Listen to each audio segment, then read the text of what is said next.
All right, everyone, welcome to my presentation. This is Andy Davidson and FSLM 370, and today we're going to talk about emergency evacuation and human behavior in wildfire and how we might be able to change that.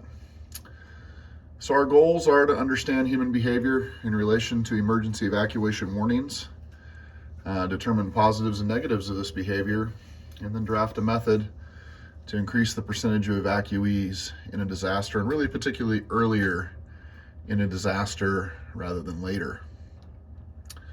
So when looking at disasters, I looked at three disasters for this study: hurricanes, tornadoes, and wildfires. And then the data was just too overwhelming, so I pared it down to hurricanes and wildfires. And while there certainly is some correlation between tornadoes and wildfires, there's more, and it's there's more studies essentially on hurricanes and wildfires than there was on tornadoes. The rapid effects of a tornado and a wildfire can be similar. The scale of very large wildfires and very large hurricanes correlate well, so I chose to use that information. So the question that I asked is, do people regularly evacuate when warned?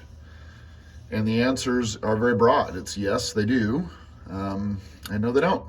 And sometimes they do, and sometimes they don't. And that was puzzling. There's a massive amount of data, particularly on hurricane evacuation, that goes back to the early 20th century.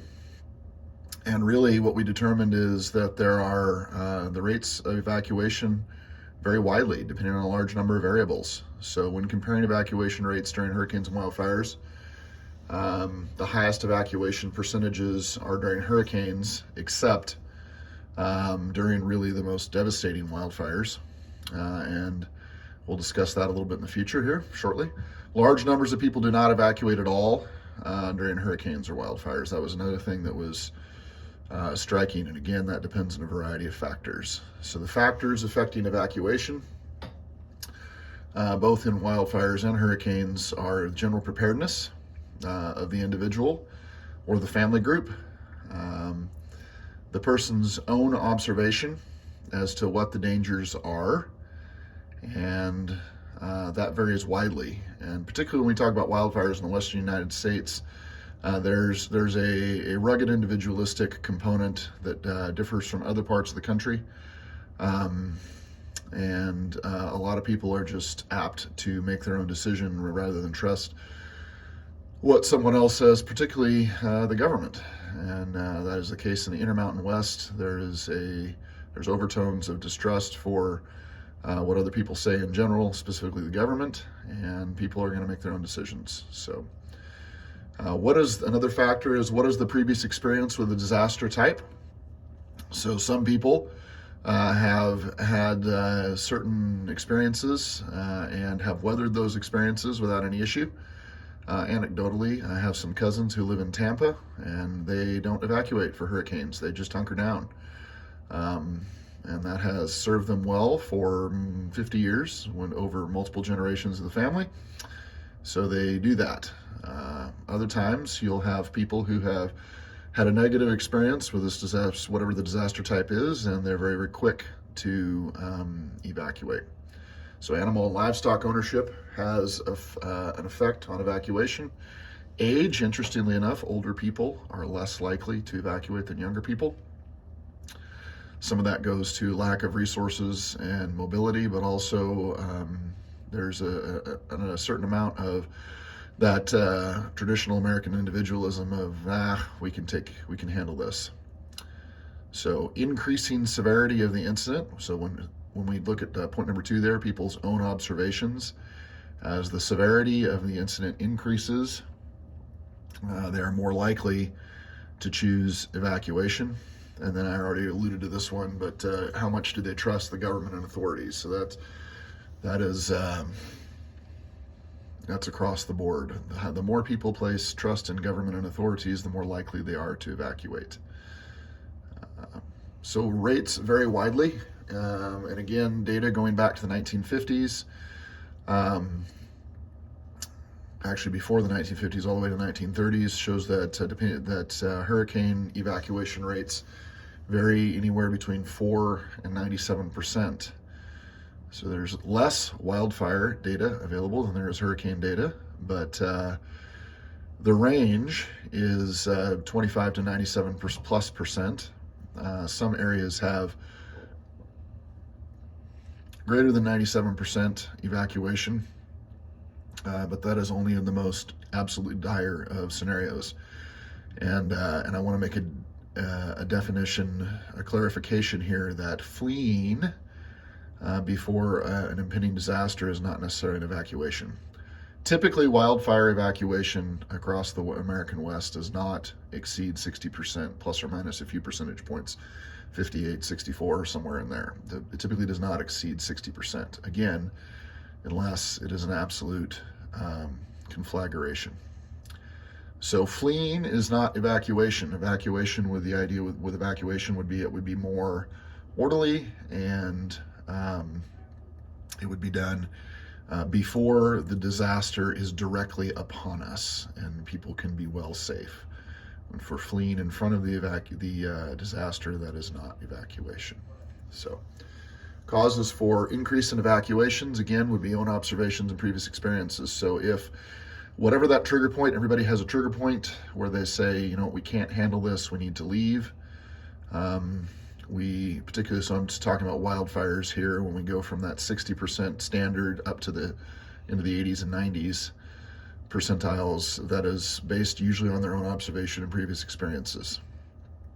And then again, when the situation worsens or becomes untenable, evacuation numbers skyrocket. So here we have pictures of both evacuations in Northern California in front of a wildfire that ended up burning several communities completely to the ground. And then on the right there, we see evacuations from Hurricane Katrina in the face of the storm.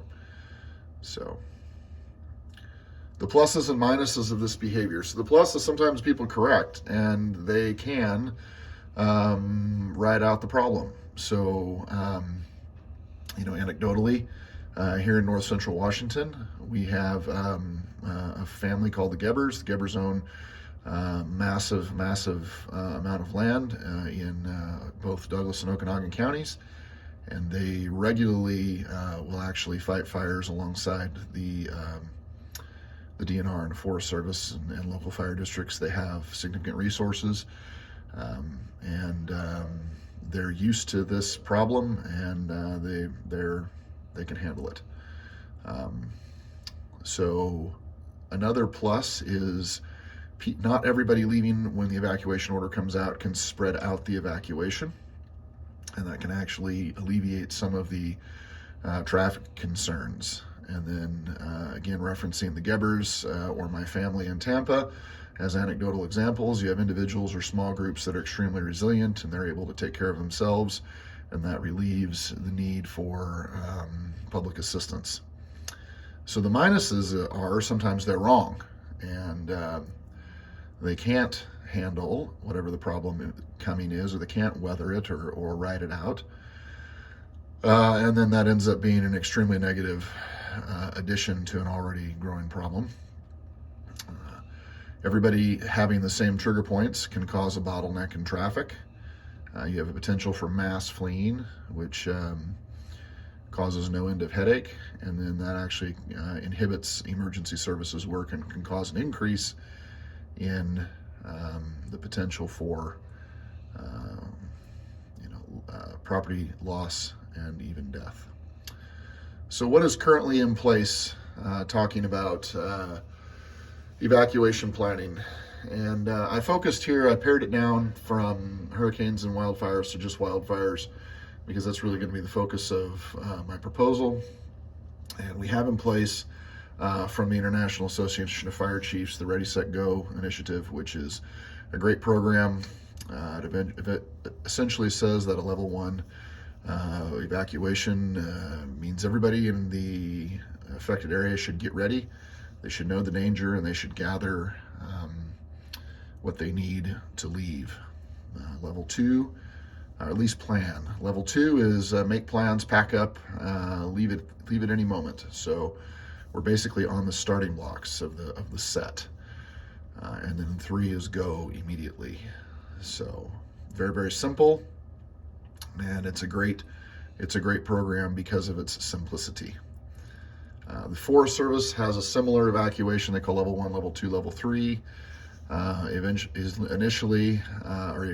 Essentially rather, level 1 is evacuate and protect alert. So wildfire threats in your area, consider planning or packing, right? This is what they say. Level 2 is you have a high probability of a future need to evacuate, and you should have a plan for persons in your family, personal items, toiletries, food, water, etc. Prescription drugs, take essentials like photographs, money, family heirlooms, have your pets, and essential papers. So this would be the time to move persons with mobility issues. Livestock and large animals need to go move to a safe place at this point, and then use common sense from henceforth. Level 3 is you should take your family, pets, and livestock and leave immediately.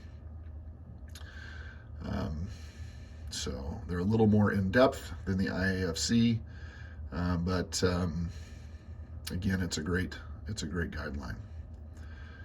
So what is needed? And I think what we really need is somewhat of a return to the civil defense mindset in the 1950s and 60s. We have gotten to a point in our country, it seems overall, that people are resistant to the idea, even though disasters happen on the regular, that they could happen to me. So I think early public education, I think the latest we should start this would be in high school, but early public education on disasters and the need to evacuate. We need continued public support, meaning public support for their own safety, and support for funding a civil defense mindset, and specifically an evacuation program, or an evacuation education program specifically. And then really we should encourage, we being emergency services and different stakeholders, including elected officials, should encourage people to practice evacuation. And again, I'm using a little bit of my own experience here anecdotally. Having had many fires in this area, you can see who has evacuated before and who hasn't. And very often you'll communicate with somebody and they're like, oh yeah, well, we've been through this before. You know, we did this in 77 and 84 and 96 and 98 and 02 and 05 and 12 and 15.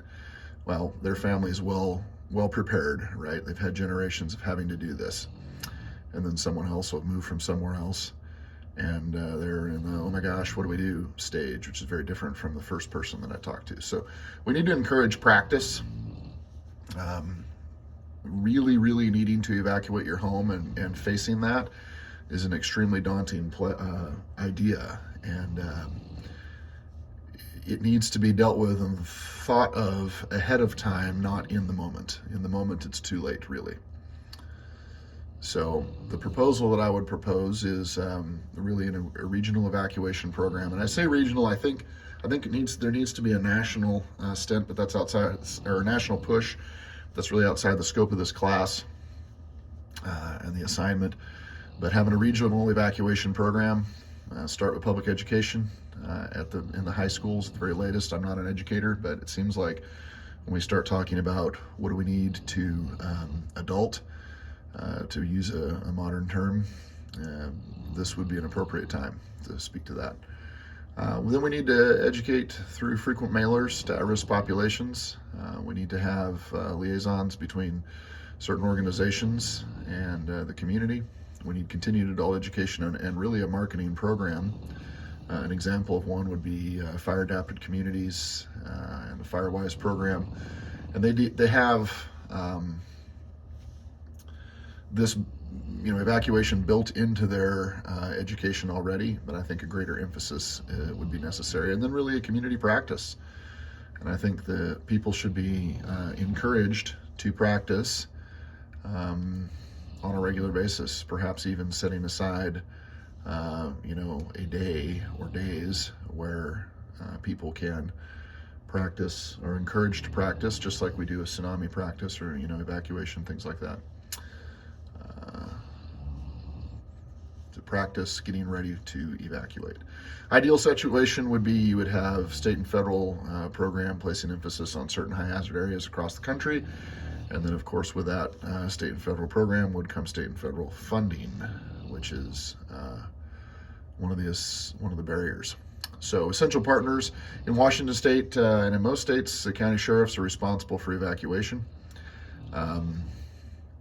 However, they are incapable of doing it by themselves, certainly, and they need local fire districts and fire departments to be telling them when and where really the evacuations need to happen. So essential partners would be county sheriffs along with local fire and EMS. In DNR, USFS, and BLM would be extremely valuable as well, particularly in Washington State, DNR, and USFS. In states that have more BLM land, Bureau of Land Management, states like Utah and Nevada, BLM would be a huge partner. So again, local school districts, your EMS and law enforcement partners could perhaps teach those classes or provide curricula for the school districts. And DOT, Public Works, Public Transit would be essential partners as well, particularly when we start talking about the gridlock issues, and perhaps the National Guard if we had federal inclusion, certainly state inclusion. You have state and federal National Guard both. That would be valuable partners to pull something like this off. Obstacles to overcome would be costs and securing funding. As is in everything that we do, cost is a major inhibitor. And then overcoming community resistance. So even in a community like mine, where there's a long history of wildfire, you will frequently have I don't think that'll happen here, or I don't think that'll happen to me, or gosh, that's happened before, but I feel like we learned our lessons and it won't happen again, sort of a thing. So community resistance, organizational resistance. Frequently all of these players don't always work well together. That's an unfortunate fact. So getting all of these players onto the same sheet of music would take a significant amount of work ahead of time. And then maintaining vigilance if no evacuation is needed for some time. So, or if there's been a scenario where there's a false alarm. And an anecdotal story of that would be a certain neighborhood in the Wenatchee Valley where I live had a 100,000 acre fire in 2012 where the fire burned down into these neighborhoods. Neighborhoods were put on level 3 evacuation. Most of the community did not evacuate because of their own experience. They were on level 3 evacuation for too long, and the fire slowly backed into the community and was easily dealt with by the Type 1 team and hundreds of firefighters that were there with the Type 1 team. Fast forward 3 years, 2015, same neighborhoods are put on level 3 evacuation. Some of them did not go until a 30-foot wall of flame was approaching them at 35 miles an hour, and then they did not evacuate and they fled. One of the complaints later was, well, we didn't think, based on our 2012 experience, that it would happen here, or one of the statements rather, not so much complaint. So all of these things can be overcome with the right messaging and with a significant amount of persistence from emergency services and disaster planning personnel. So I referenced a number of studies. They're here, and all the photos are referenced as well. Thank you very much.